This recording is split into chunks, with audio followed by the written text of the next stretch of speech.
إن الحمد لله نحمده ونستعينه من يهده الله فلا مضل له ومن يضلل فلا هادي له وأشهد أن لا إله إلا الله وأشهد أن محمدا عبده ورسوله أما بعد. معزز سامعین اکرام، السلام علیکم. یہ عقیدہ عذاب القبر کے سلسلے کی چوتھی قسط ہے. ابھی تک پیش کیے قرآن و حدیث کے دلائل سے یہی ثابت ہوا ہے کہ انسان کی موت واقع ہوتے ہی اس کی آخرت شروع ہو جاتی ہے.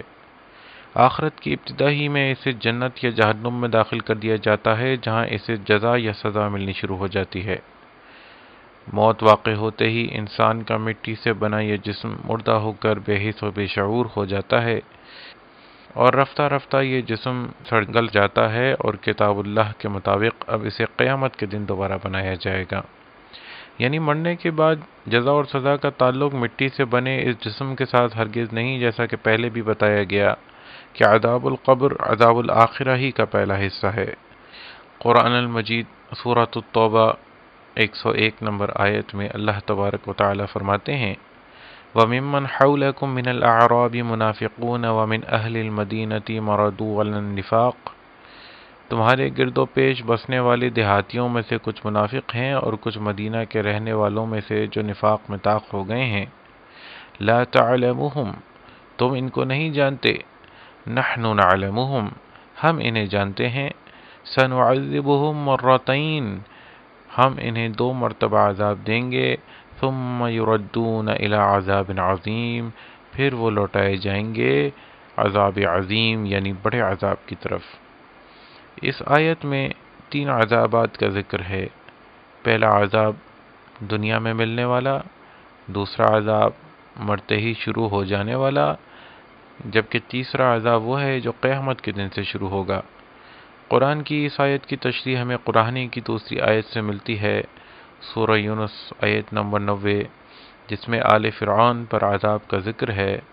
فرمایا: وَجَاوَزْنَا بَنِي إِسْرَائِيلَ الْبَحْرَ فَأَتْبَعَهُمْ فِرْعَوْنُ وَجُنُودُهُ بَغْيًا وَعَدْوًا. اور ہم نے بنی اسرائیل کو سمندر پار کرا دیا تو ان کا پیچھا فرعون نے اور اس کی فوج نے سرکشی اور زیادتی سے کیا. حَتَّى إِذَا أَدْرَكَهُ الْغَرْقُ قَالَ آمَنْتُ أَنَّهُ لَا إِلَهَ إِلَّا الَّذِي آمَنَتْ بِهِ بَنُو إِسْرَائِيلَ وَأَنَا مِنَ الْمُسْلِمِينَ. یہاں تک کہ وہ جب ڈوبنے لگا تو بولا: میں ایمان لایا کہ کوئی معبود نہیں مگر وہی جس پر بنی اسرائیل ایمان لائے ہیں، اور میں مسلمین میں سے ہوں. آل فرعون کے لیے مزید بتایا گیا کہ فَوَقَاهُ اللَّهُ سَيِّئَاتِ مَا مَكَرُوا وَحَاقَ بِآلِ فِرْعَوْنَ سُوءُ الْعَذَابِ. پس اللہ نے موسیٰ کو ان کی چالوں سے محفوظ رکھا، اور آل فرعون کو بدترین عذاب نے گھیر لیا. النار یعرضون علیہا غدوا وعشیا، جہنم کی آگ ہے جس پر وہ صبح و شام پیش کیے جاتے ہیں. وَيَوْمَ تَقُومُ السَّاعَةُ أَدْخِلُوا آلَ فِرْعَوْنَ أَشَدَّ الْعَذَابِ. اور جس دن قیامت قائم ہوگی تو حکم ہوگا کہ آل فرعون کو شدید تر عذاب میں داخل کر دو. پہلا عذاب جو آل فرعون پر آیا، فَوَقَاهُ اللَّهُ سَيِّئَاتِ مَا مَكَرُوا وَحَاقَ بِآلِ فِرْعَوْنَ سُوءُ الْعَذَابِ. پس اللہ نے موسیٰ کو ان کی چالوں سے محفوظ رکھا، اور آل فرعون کو بدترین عذاب نے گھیر لیا. یہ کون سا عذاب تھا؟ جیسا سورہ یونس آیت نمبر 90 میں فرمایا: حَتَّى إِذَا أَدْرَكَهُ الْغَرْقُ، یعنی جب وہ ڈوبنے لگا. یہ وہ عذاب جو دنیا میں دیا گیا ڈبو کر. دوسرا عذاب النار یعرضون علیہا غدوا وعشیا، سورہ مومن آیت نمبر 46 میں جو فرمایا کہ جہنم کی آگ ہے جس پر وہ صبح و شام پیش کیے جاتے ہیں، یعنی یہ عذاب القبر. اور تیسرا عذاب وَيَوْمَ تَقُومُ السَّاعَةُ أَدْخِلُوا آلَ فِرْعَوْنَ أَشَدَّ الْعَذَابِ. اور جس دن قیامت قائم ہوگی تو حکم ہوگا کہ آل فرعون کو شدید تر عذاب میں داخل کر دو. یہاں یہ بات واضح ہوئی کہ مرنے کے بعد دونوں عذاب یعنی عذاب القبر اور قیامت کے بعد کا عذاب دونوں ہی کا تعلق جہنم سے ہے.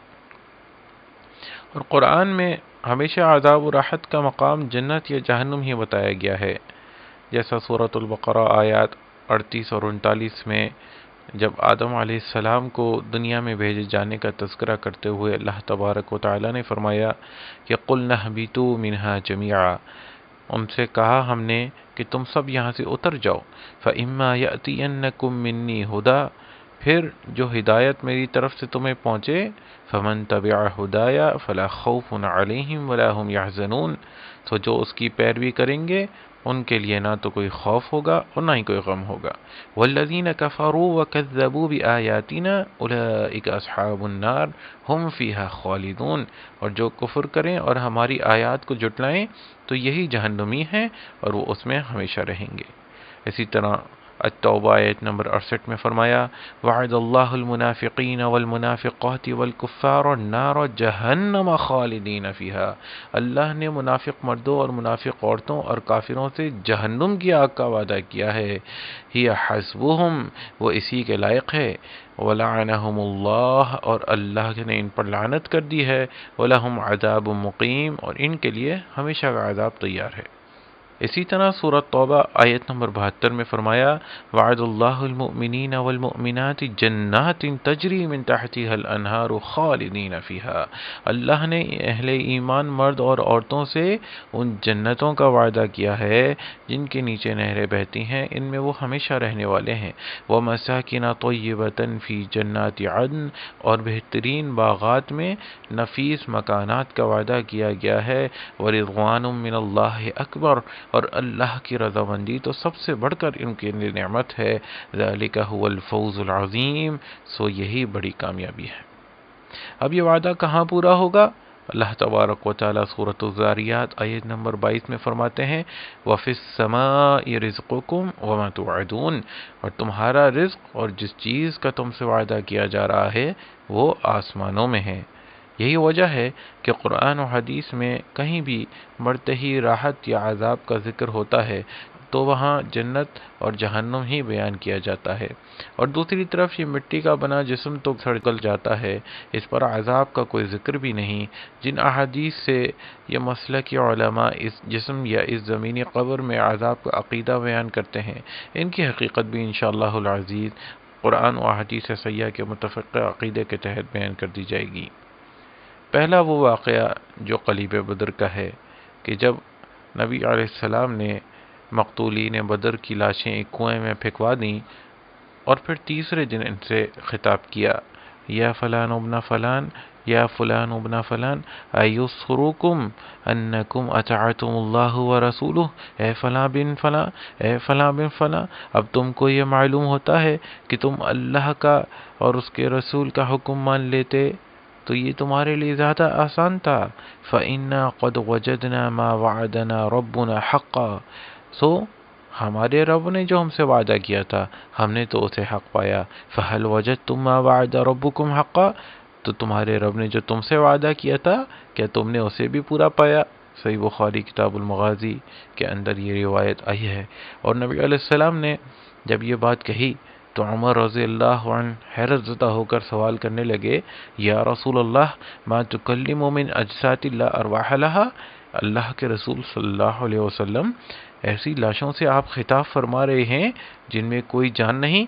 یا آپ دیکھ لیجئے کہ عمر رضی اللہ عنہ کا عقیدہ بالکل واضح تھا کہ ان مردہ لاشوں کے اندر کوئی جان نہیں ہے، اور جب جان نہیں ہے تو ان سے خطاب فرمانے کا کیا مطلب جبکہ یہ سن نہیں سکتے۔ اس موقع پر نبی علیہ السلام نے ان کو جواب دیا والذی نفس محمد بیدہ، قسم ہے اس ذات کی جس کے ہاتھ میں محمد کی جان ہے، ما انتم باسمع لما اقول منہم، تم اس وقت ان سے زیادہ نہیں سن سکتے۔ اب ام المومنین عائشہ رضی اللہ عنہا کی جانب سے اس مسئلے کی مزید وضاحت بھی احادیث کے اندر ملتی ہے۔ صحیح بخاری کتاب المغازی ہی کی روایت ہے، حشام اپنے والد سے روایت کرتے ہیں کہ جب عائشہ رضی اللہ عنہا کے سامنے یہ اس بات کا ذکر آیا کہ مردے پر اس کے عزیزوں کے رونے کی وجہ سے عذاب ہوتا ہے، اور ابن عمر رضی اللہ عنہما اس حدیث کو رسول اللہ صلی اللہ علیہ وسلم تک پہنچی ہوئی بتاتے ہیں، تو انہوں نے وضاحت کی کہ انما قال رسول اللہ صلی اللہ علیہ وسلم انہو لیعذب بخطیئته وذنبه وان اہلہ لیبکون علیہ الان، کہنے لگیں کہ رسول اللہ صلی اللہ علیہ وسلم نے تو یہ فرمایا تھا کہ مردے پر اپنی خطاؤں اور گناہوں کی وجہ سے عذاب ہوتا ہے اور اس کے عزیز روتے ہی رہتے ہیں۔ یہاں انہوں نے بتایا کہ یہ الفاظ سمجھنے میں کچھ غلطی ہوئی ہے، حقیقت یہ ہے۔ اور اس کے بعد انہوں نے پھر دوسری مثال قلیب بدر کی دی، کہا وَذَلِكَ مِثْلُ قَوْلِهِ أَنَّ رسول اللہ صلی اللہ علیہ وسلم قام علی القلیب وفیہ قتل بدر من المشرکین۔ فرمایا کہ یہ بالکل یہ مضمون ایسا ہی ہے جیسے ابن عمر رضی اللہ عنہما یہ کہتے ہیں کہ نبی صلی اللہ علیہ وسلم مشرکین بدر کی لاشوں کے کرے پر کھڑے ہوئے اور فقال لهم ما قال انہم لا يسمعون ما اقول انما قال انہم الان لا يعلمون ان ما كنت اقول لهم حق۔ اور آپ نے فرمایا وہ میرا کہنا سن رہے ہیں، حالانکہ نبی علیہ السلام نے فرمایا تھا کہ اب ان کو معلوم ہو گیا ہے کہ جو کچھ میں ان سے متعلق کہتا تھا وہ سچ اور حق تھا، یعنی وہ یہاں اسمعوا سے مراد اعلموا لیتی تھی۔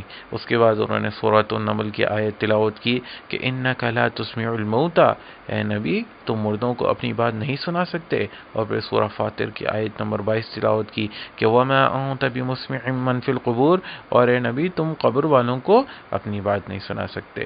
اور پھر عروہ کہتے ہیں کہ ان کے کہنے کا کیا مطلب تھا کہ حین تبوؤ مقاعدہم من النار، کیسی یہ مراد تھی کہ جب جہنم میں ان کو اپنا ٹھکانہ مل گیا ہوگا تو وہ جان گئے ہوں گے۔ تو یہاں آپ کے سامنے اس قول کی مزید وضاحت ام المومنین عائشہ رضی اللہ عنہا کی زبانی بھی آ گئی۔ یہاں نبی علیہ السلام کا یہ فرمانا کہ فَهَلْ وَجَدْتُمْ مَا وَعَدَ رَبُّكُمْ حَقًّا، کیا تم نے اس وعدے کو پا لیا جو تمہارے رب نے تم سے کیا تھا؟ اس سے یہی مراد تھی کہ انہیں جہنم میں اپنا مقام مل گیا ہوگا تو انہوں نے جان لیا ہوگا کہ اللہ کا وعدہ سچا۔ اب یہاں یہ بات بالکل واضح ہو جاتی ہے کہ جسے قبر میں دفنایا جائے یا نہ دفنایا جائے، ہر ایک نفس کے لیے مرنے کے بعد جزا یا سزا لازمی ہے، اور وہ اس دنیا میں نہیں بلکہ آسمانوں میں ہے۔ قلیب بدر کے واقعے سے بھی یہی ثابت ہوا۔ اب یہ قبروں کے اندر ان کو دفنایا نہیں گیا تھا، چھپایا نہیں گیا تھا، لاشیں سامنے پڑی تھیں اور انہوں نے اپنے رب کا وعدہ سچا پا لیا جہنم کی صورت میں۔ جب قرآن کی یہ آیات و احادیث پیش کی جاتی ہیں تو بہت سے مسلک کے علماء یہ کہتے ہیں کہ روح کو ہونے والا وہ عذاب علیحدہ ہے اور عذاب القبر کا تعلق تو اسی زمین اور جسم سے ہے۔ اب ان سے یہ پوچھا جائے کہ حضرت مرنے کے بعد عذاب کتنے ہوتے ہیں اور ان کا قرآن و حدیث میں کہاں ذکر ہے؟ قرآن و حدیث تو بتاتے ہیں کہ مرنے کے بعد سے لے کر قیامت تک کے دن کے لیے ایک ہی عذاب ہے جسے عذاب القبر کے نام سے موسوم کیا جاتا ہے، جبکہ کتاب اللہ کی روح سے یہ جسم تم مرتے ہی مردہ یعنی لاشعور اور بے حس ہو جاتا ہے اور رفتہ رفتہ سڑ گل جاتا ہے۔ سڑ گل جانے والے جسم پر کیسا عذاب ہوگا؟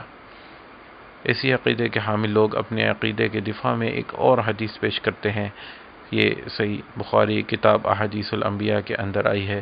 نبی علیہ السلام نے فرمایا ایک شخص بہت گناہ کیا کرتا تھا، جب اس کے مرنے کا وقت آیا تو اس نے اپنے بیٹوں سے کہا کہ جب میں مر جاؤں تو مجھے جلا کر پیس ڈالنا، اس کے بعد یعنی میری راکھ کو ہوا میں اڑا دینا، کیونکہ اللہ کی قسم اگر اللہ تعالیٰ مجھ پر قابو پا لے گا تو مجھے ایسا عذاب دے گا جو اس نے کسی کو نہ دیا ہوگا۔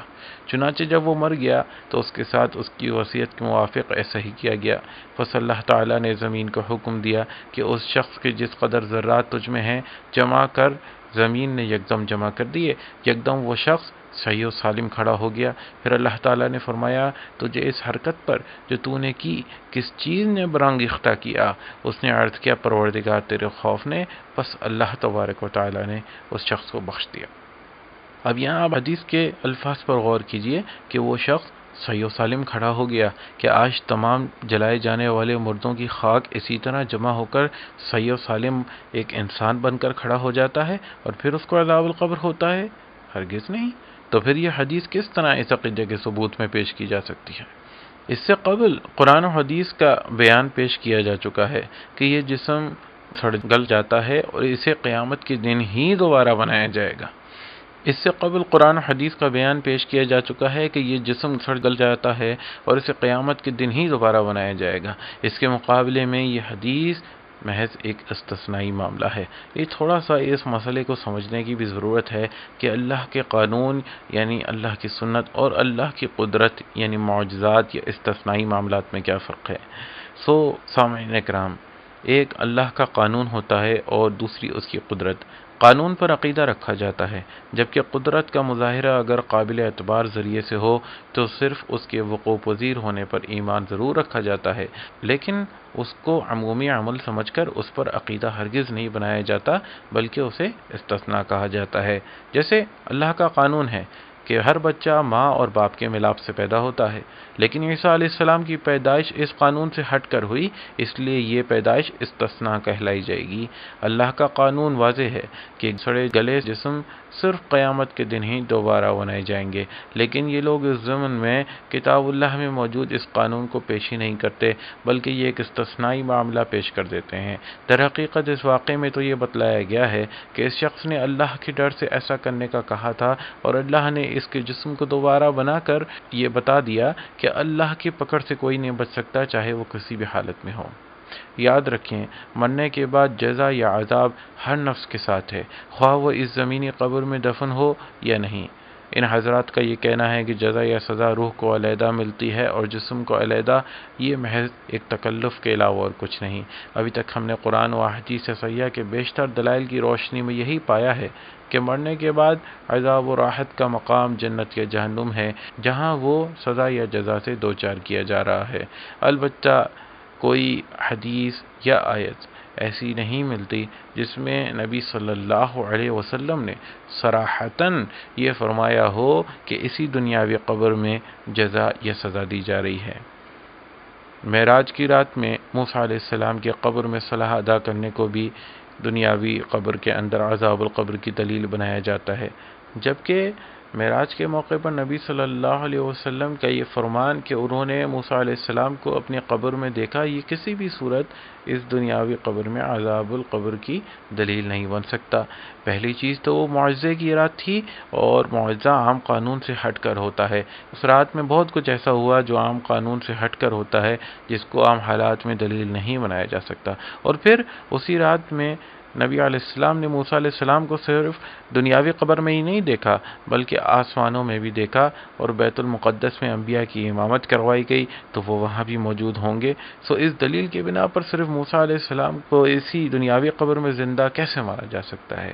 انشاءاللہ العزیز اگلی قسط میں ہم قرآن و حدیث صحیحہ سے مزید دلائل پیش کریں گے، جس میں یہ واضح کیا جائے گا کہ جو لوگ زمین میں دفن کیے جاتے ہیں انہیں بھی جزا اور سزا جنت یا جہنم میں ہی ملتی ہے۔